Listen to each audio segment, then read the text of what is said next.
This one's Godrevy Lighthouse. On the front of the book, one white flash every 10 seconds. There was an auxiliary light, red fixed, visible in the direction of the stones from south 14 degrees east to south 48 degrees east. Fog signal is a bell, one stroke every 5 seconds. And the fog marker used to be by day when the stones buoy, quarter-mile distance is not clearly seen, by night when strong rays issue from the lantern. Full power is always burnt at this station, 4 wicks in lantern, 2 wicks in the auxiliary light room. Lantern is a 4-wick old pattern burner. Auxiliary light is a 3.2 wick Douglas burner. Godrevy Lighthouse, June the 29th, 1859 is the first thing. The establishment was visited by Captains Close, Bailey and Arrow. Found all in good order. Requirements: 6 substantial chairs, cocoa mats for the bedsides, door of closet in kitchen warped, clock to be placed inside of lantern, and something over the bell machinery box, another clock. Orders to be sent down in place an external thermometer and barometer be fixed in the watchroom. 1860, it's got here immediately. Keeper to keep the handrail up and down the tower polished bright with the other brass work. Agent to have the water closet looked to and put in order on first opportunity. Tower to be well ventilated to carry off the smell of the, I think it's the smell of the water from the water closet. July the 25th, 1860, visited by Captain, looks like Herbert. Found all very clean and in good order. Holes required to be drilled in the lining of the lantern to prevent the condensation complained of. June the 17th, 1861, Captain Redman, Shuttleworth and Arrow visited the establishment, were obliged to find serious fault with the establishment. When they landed at 4 a.m, no notice taken of the vessel's arrival, and in entering the station found the flame reduced to half per wick in the lantern room. Something or other were not kept in their places and generally slovenly. July 28th, 1870, the hammer of the fog bell requires securing. A little note here that says several attempts were made to land here in 1873 and 1874 from the yachts, but found unapproachable. See logbook, signed Reynolds. August 27th, 1863, there's a bit here that's a bit scribbled, so I'll just read bits. Captain Ware, it looks like, landed here to alter the red shade for covering the stones. The light extends from something or other 3 degrees north to 50 north. That's very garbled anyway. And he substituted the 4-wick for the 3-wick lamp. And Mr. Wilkins' mechanic to increase the flow to at least 4 times. 1884, November the 25th, visited this lighthouse to ascertain what furniture would be required for souvenir. Assistant Smith in charge. Establishment in very good order throughout. Machinery working well and keeping good time. As to Gartham, superintendent again. March the 24th, 1885, visited this lighthouse for annual works and repairs. Establishment in very good order throughout. Machinery working well. Annual repainting by the keepers will be done during the spring when the weather is suitable. 1st of August, 1888, visited from the Alert, found the lands and machinery in good order, clean and keeping good time. Examined spare stock of provisions, found them correct. Opened 1 tin, good. Cautioned AK, looks like Woodruff, about keeping a better lookout. Vessel not observed by him. H.T. Redding, superintendent. June the 22nd, 1889. Little bit on the end here. Principal keeper R. something A.Y.H.A.I.R. or could even be V. February the 10th, 1891. Light apparatus keeping time. The fog bell is going too fast. Keeper in charge to attend to this. April the 27th, 1891. Brought off a mason who will whitewash walls, put in a new stove in the kitchen, and various other work. July the 27th, 1891. It says, I find the keepers have been using an old water can for taking up the oil into the lantern. Have cautioned them not to do this in future, but to use the regulation air cipher can. This is this Reading superintendent again. February 26, 1892. Clean and in good order. Light apparatus and fog machinery keep in time. Tested adjustments of the 4-wick lamps. Found them correct. Opened a tin of preserved meat. Found it in good order. Reading superintendent. March the 11th, 1893. Station in fair order. Brasswork of auxiliary lamp requires cleaning. The tower and kitchen are not at all tidy in appearance. Read to the keeper's board's letter of May something or other on the subject of gratuities. April the 18th, 1893. Kitchen in a very untidy state. Light apparatus going too fast. Reading. May the 31st, 1893, a little bit here. Assistant Keeper W.C. Gaylord in charge. August the 1st, 1893. Light apparatus going a trifle too fast. Reading. January the 9th, 1894. It's got a W.K. K-A-Y-E. Principal Keeper in charge. A lot of these inspections seems to be done from St Ives.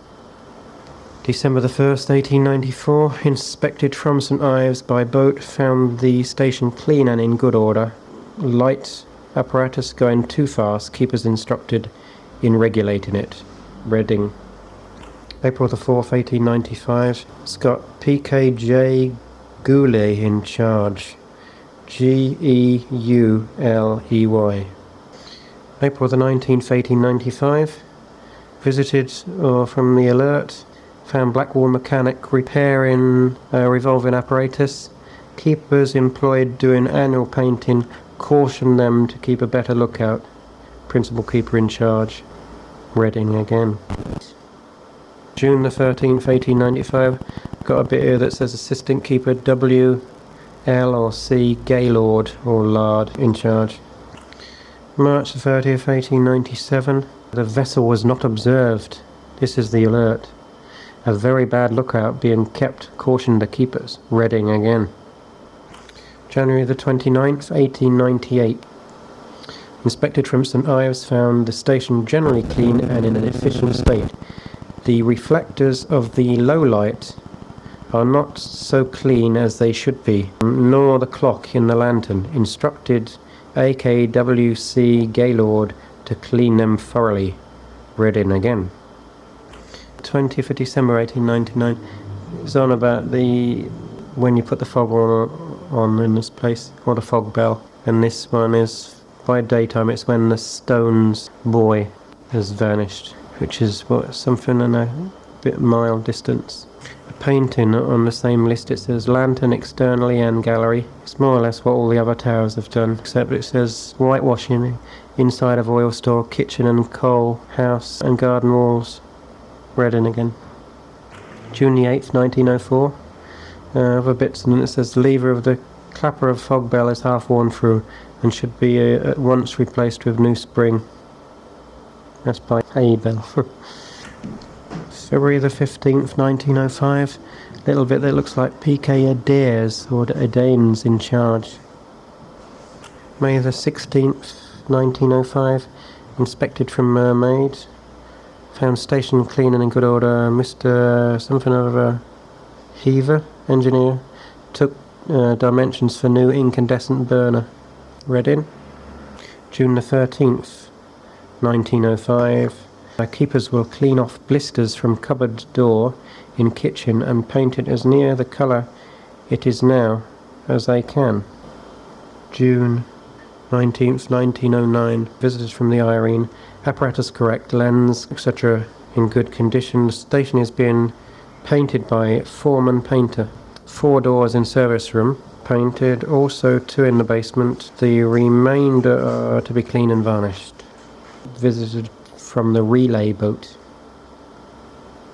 June the 18th, 1912. Inspected from Irene. Fog bell keeping very bad time, about 8.5 seconds instead of 5. PK is to adjust at once. The tower is very dirty and discoloured on its north faces. Copper ventilators in subsidiary light room. Interior painting and other areas of the tower and station generally in clean and good order. November the 16th, 1912.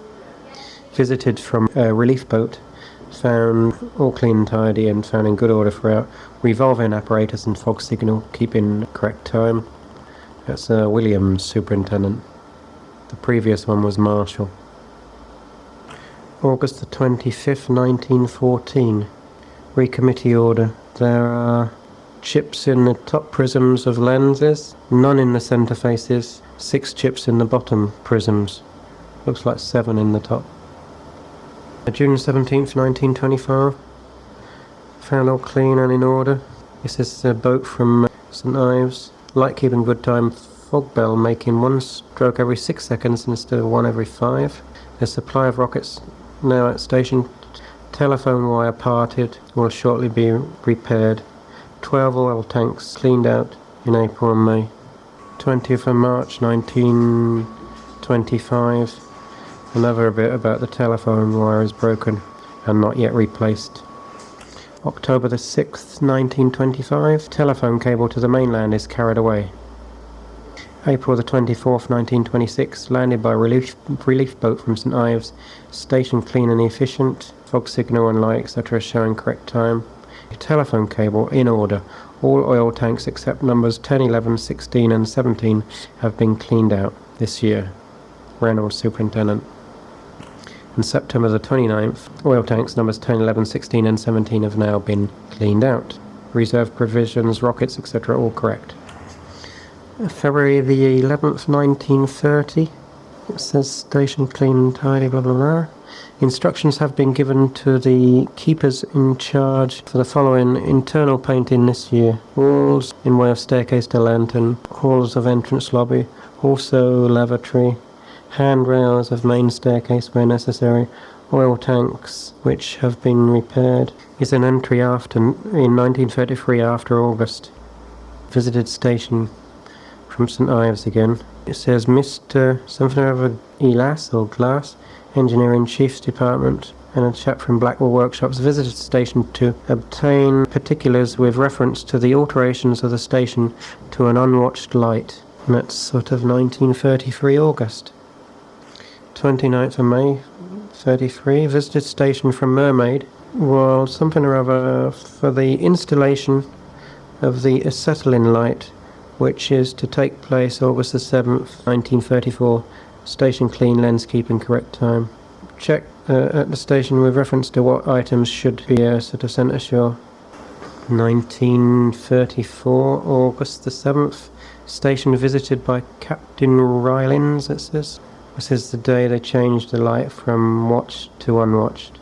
And a little bit later, saying they visited on September the 10th, saying the keepers had been withdrawn on the 6th, and a tenant has been appointed to look after the station and has to visit, keep it clean and in an efficient order. So the station was automated in 1934. August the 4th, 1938. Something about an oven of cooking range must be so as to afford facilities for contract painters. This will be attended to, so they want an oven out there. A considerable amount of condensation is still taking place. A tenant has been instructed to open all windows and doors whilst he is off at the Rock. So that's the acetylene gas given condensation problems. December the 29th, 1938. A lighted buoy named Stones 2 was laid this day, half a cable outside Stones Whistle Buoy. It exhibits a white light giving free flash every 15 seconds. This buoy has been laid as a temporary measure until such time as a lighted whistle buoy can be substituted. The red sectors of Godrevy Light were to be removed at this time, but owing to adverse weather it was found impossible to land. The red shades will be removed at the first opportunity. That's Jarrett, superintendent. And it's got the red shades were removed this day, and the light now shows white over the whole arc, i.e. from 022 degrees for east to 272 degrees. February the 2nd, 1939. Took Mason to inspect damage to kitchen roof caused by very heavy gales on January the 22nd and 23rd. Approximately 30 slates to be renewed and others refastened. May the 2nd, 1939, satellite landed something of a glass Engineer-in-Chief's department on rock, and the red shades were replaced. Afterwards, the red sector was carefully checked. A little bit, 12th of August 1947, the attendant has been instructed to warn the painters, or the painting contractors, that they should make sure that the pilot light is alight, or the pilot flame is alight at the end of the day, if they've had any doors open in the tower before they leave the station. I got a feeling they might have had no light a few times there.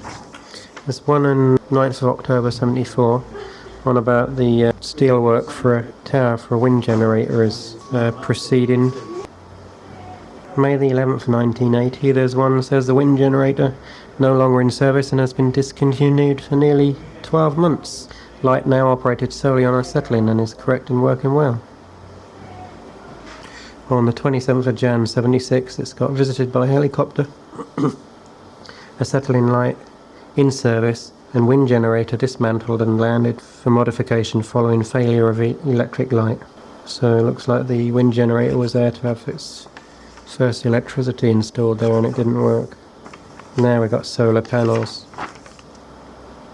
22nd of March 95, visited station by helicopter to view work carried out to solarize stroke electrify navigation light. This is now coming to an end and engineers in the final stages of tidying up the building.